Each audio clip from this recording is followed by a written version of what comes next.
Last night on the program, if you were listening, I might have gone on a bit of a tear about littering, because it is something I actually feel really passionate about, right? I love the outdoors. I loved shared community spaces. And I feel really heartbroken when I go to stunning parks and beaches and rivers and camping spots and I see them covered in filth. But we like to be solutions focused here at the ABC. So I thought, look, what if we tried to figure out not only what's going on in people's heads, but also maybe what the research tells us works if we do want to change hearts and minds on this issue. So Meg Shaw is a research fellow at BehaviourWorks and joins us now. Meg, thank you. Thank you so much for having me. Do you think that most people who litter, who drop rubbish around, are they thinking of themselves as litterers or do they see themselves another way?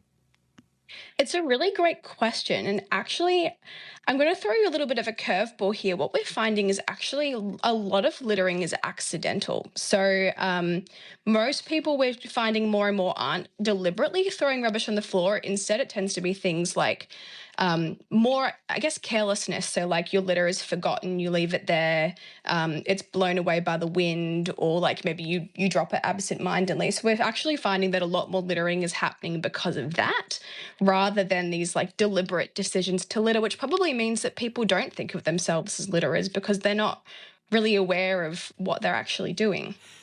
How are they not seeing that the place is worse than when they arrived? Particularly in littering, what we do in that situation is really influenced by the cues we're seeing around us. So if you go to a site that's already got a lot of litter there, it actually makes people more likely to litter when there's more litter there. Whereas if you're seeing like a pristine, clean environment, maybe like a campsite, that signals the other side of things, that littering is socially unacceptable. Most of us don't want to be the first person to trash a place, but we're more inclined to do it if we see other people have done it before us. Meg, does it make a difference when people feel like a place belongs to them, like they're a local, rather than just feeling anonymous or maybe just passing through? Yeah, absolutely. So we're far less likely to litter in the places that we love, we call home, or sort of the places that we identify with. I feel like in my childhood, there were so many public campaigns against littering. There was do the right thing, put it in the bin. There was a jingle. We're also just faced with far, far more packaging as well. So we're having to deal with rubbish more regularly.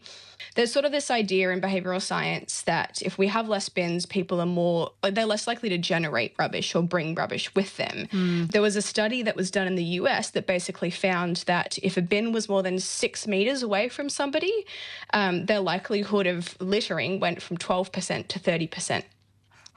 So you're saying basically we've got more packaging in today's, society. Yep. We've probably got more people. We have less bins. And I also wonder about the cost of having to take care of those bins. One of the other offenders for litter is overstuffed bins. And look, the problem with the overstuffing, there's two parts to it, right? The first one is that if there's a big gust of wind, then all the litter goes on the floor and then people can think, oh, wait a second, people have deliberately littered, so I can deliberately litter. But the other side is when a bin is really full, you feel like you don't want to put your rubbish in there. And so sometimes littering is easier than going to a bin, particularly an overstuffed bin on those really hot days that we've been having across Australia. Makes a bit of a smell, sometimes a bit of liquids leaking out the bottom. So there is really a call to make sure that our bins are not being overstuffed and are being emptied. Okay, I want to be solutions focused here. We understand now that convenience plays a big part. What people are seeing around them plays a big part. In times and places where we've seen littering really drop, like what was different about those places? What got people to care about keeping shared spaces clean? One of the really funny solutions has been actually sticking cartoon eyes on bins and posters. So we're less likely to litter when we feel like we're being watched. And it doesn't have to be like actually somebody actually watching us. I did not pick this when we began this conversation, that the solution to public littering problems might be sticking cartoon eyes everywhere. One of the other funny options I've heard is actually doing like ballot bins or voting bins. So in public spaces, it might be like, what's your favourite chocolate flavour? ice cream flavor, sorry, and it'll be like vanilla and chocolate, and people can put in their rubbish into the bin that they, agree with the most. So that's another fun option as well. Huh. So kind of gamifying it. Absolutely. If we make things fun, people are far more likely to do it. What about if we got a whole bunch of Australian musicians to come together and kind of like a We Are the World thing, sing a jingle about putting rubbish in the bin? Is there anything in that? Absolutely. And in fact, I think there's a campaign, it's called Don't Be a Tosser.